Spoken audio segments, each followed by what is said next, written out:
എല്ലാവരുടെയും ഓണമൊക്കെ എവിടം വരെയായി? ഉപ്പേരിയൊക്കെ വറുത്തോ? ഞാനിന്ന് ഉപ്പേരി വറക്കാൻ പോവാണ് കേട്ടോ.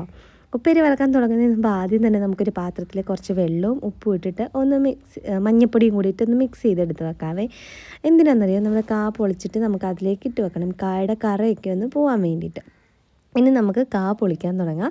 ഇതുപോലെ കായുടെ തലയും വാലും ഒക്കെ ഒന്ന് കളഞ്ഞ ശേഷം ഒന്നിങ്ങനെ വരഞ്ഞു കൊടുക്കുക. എന്നിട്ട് ഇതിനിടയ്ക്ക് നിന്ന് ചെറുതായിട്ടൊന്നിങ്ങനെ തിക്കി കൊടുക്കുക. എന്നിട്ട് കൈയും കൊണ്ട് അങ്ങ് പൊളിച്ചെടുത്താൽ മതി. നന്നായിട്ട് മൂത്ത കായാണെന്നുണ്ടെങ്കിൽ ഇതിൻ്റെ തൊലി പെട്ടെന്ന് പൊളിഞ്ഞു പോരും. അല്ലെന്നുണ്ടെങ്കിൽ ഇത്തിരി പാടായിരിക്കും കേട്ടോ. കുറച്ചെണ്ണം പൊളിച്ച് കഴിയുമ്പോൾ നമ്മുടെ നഖത്തിനൊക്കെ ഒരു ചെറിയ വേദനയൊക്കെ എടുക്കും. ഇനി നമുക്കിതുപോലെ എല്ലാ കായ അങ്ങ് പൊളിച്ചിടാം. എന്നിട്ട് ഈ വെള്ളത്തിൽ ഇതൊരു 10-15 മിനിറ്റ് നമുക്ക് അങ്ങനെ അങ്ങ് ഇട്ടേക്കാവേ. എന്നിട്ട് നമുക്കിതെടുത്തിട്ട് നന്നായിട്ട് കഴുകി ഒരു ടിഷ്യൂ പേപ്പറോ വല്ല തുണിയോ വെച്ചിട്ടൊന്ന് തുടച്ച് നമുക്ക് എടുക്കാം. ഞാൻ ഇത് എല്ലാ കായും കഴുകി തുടച്ചെടുത്തിട്ടുണ്ട്. ഇനി നമുക്കിത് അരിഞ്ഞെടുക്കണം. എനിക്ക് ഉപ്പേരി അരിയുന്ന സാധനത്തിൽ അരിയാൻ അറിയത്തില്ല, അത് വശമില്ല. അതുകൊണ്ട് ഞാൻ സാധാ കരക്കത്തി വെച്ചിട്ട് അരിയാണ് കേട്ടോ. അപ്പോൾ അത് ഏകദേശം ഒരേ കനത്തിൽ അരിഞ്ഞെടുക്കാൻ ശ്രദ്ധിക്കുക. ഞാൻ അങ്ങനെ ശ്രമിച്ചിട്ടുണ്ട്, ചിലതൊക്കെ പാളിപ്പോകുന്നുമുണ്ട്. അപ്പോൾ തീരെ കനം കുറച്ചല്ല ഞാൻ അരിഞ്ഞെടുക്കുന്നത്, ഈ ഒരു കനത്തിലാണ് അരിഞ്ഞേക്കുന്നത്. ഇത്രേ എന്നെക്കൊണ്ട് പറ്റുന്നുള്ളൂ. അപ്പോൾ എല്ലാ കായും ഞാൻ ഇതുപോലെ അരിഞ്ഞെടുത്തിട്ടുണ്ട് കേട്ടോ.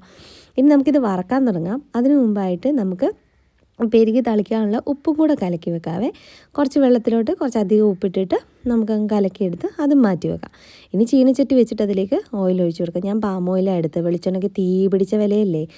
എണ്ണ നന്നായിട്ട് തിളച്ച് കഴിയുമ്പം ഹൈ ഫ്ലെയിമിൽ വെച്ചിട്ട് നമുക്ക് ഈ കായ അതിലേക്ക് അങ്ങ് ഇട്ട് കൊടുക്കാം.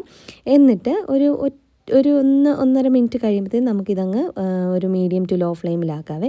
എന്നിട്ടിങ്ങനെ ഇളക്കി കൊടുക്കുക. എന്നിട്ട് ഈ പതയൊക്കെ ഒന്ന് മാറിക്കഴിഞ്ഞ് നമ്മുടെ ഈ ഉപ്പേരിക്ക് നല്ല കിളിലാന്നുള്ള ഒച്ച വരും. നമ്മൾ പാത്രത്തിലേക്കൊക്കെ ഇടുമ്പോഴത്തേനും കിടിന്നിട്ട് ഒച്ച കേൾക്കത്തില്ലേ, ആ ഒരു പരുവത്തിൽ വേണം നമ്മുടെ ഉപ്പേരി വറുത്തെടുക്കാൻ വേണ്ടിയിട്ട്. അപ്പം നമ്മൾ ആ ഒരു സമയം വരെ നമുക്കിതൊന്ന് ഫ്രൈ ചെയ്തെടുക്കാം. അപ്പോൾ അതെ, ഈ ഒരു സൗണ്ട് നിങ്ങൾ കേൾക്കുന്നില്ലേ, ഇതാണ് നമുക്ക് വേണ്ടത്. ഈ ഒരു സൗണ്ട് ആയി കഴിഞ്ഞ് കഴിഞ്ഞാൽ നമുക്ക് കോരി എടുക്കും. ഇപ്പോൾ നിങ്ങൾക്കിത് ഇങ്ങനെ കേൾക്കുമ്പോൾ മനസ്സിലാവുന്നില്ലെന്നുണ്ടെങ്കിൽ ഒരെണ്ണം എടുത്ത് ഒരു പാത്രത്തിലേക്ക് ഒന്ന് ഇട്ട് കൊടുത്തിട്ട് ഒന്ന് ഒടിച്ചു കൊടുത്ത് നോക്കുക. അപ്പം നിങ്ങൾക്ക് മനസ്സിലാവുമല്ലോ.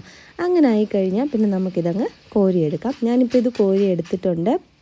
ഇനി ഞാനിതൊരു സ്ട്രെയിനറിലേക്കാണ് ഇടുന്നത്. എന്നിട്ട് നമുക്ക് ഉപ്പ് തളിച്ച് കൊടുക്കണം. അപ്പോൾ നമ്മൾ നേരത്തെ ഉപ്പ് അവിടെ കലക്കി വെച്ചിട്ടുണ്ടല്ലോ, അതിൽ നിന്ന് ഒരു സ്പൂണ് കുറച്ച് ഒഴിച്ചു കൊടുക്കും. ഇപ്പോൾ കുറച്ചേ ഞാൻ ഫ്രൈ ചെയ്തുള്ളൂ, ചെറിയ പാത്രമായിരുന്നു. അപ്പോൾ കുറച്ച് ഒഴിച്ചു കൊടുക്കുക. എന്നിട്ട് ഇതുപോലെ ഒന്ന് തട്ടിച്ച് കൊടുക്കുക. ഇങ്ങനെ കൈ കൊണ്ട് ഇളക്കി കൊടുത്താലും മതി. ഇത്രയേ ഉള്ളൂ. ഇങ്ങനെ തട്ടി കൊടുത്തു കഴിഞ്ഞാൽ ഒരു ടിഷ്യൂ പേപ്പറിൽ കുറച്ച് നേരം വിരിച്ചിടണം കേട്ടോ. ആ ഈർപ്പമൊക്കെ ഒന്ന് പോയ ശേഷം മാത്രം പാത്രത്തിലേക്ക് എടുക്കുക. അത് ഞാൻ കാണിക്കാൻ മറന്നുപോയി. അപ്പം നമ്മുടെ ക്രിസ്പി ആയിട്ടുള്ള ഉപ്പേരിയുടെ റെഡി ആയിട്ടുണ്ട്. അപ്പോൾ എല്ലാവരും വേഗം റെഡിയാക്കിക്കോ. എല്ലാവർക്കും എൻ്റെ ഹൃദയം നിറഞ്ഞ ഓണാശംസകൾ. ടാറ്റാ.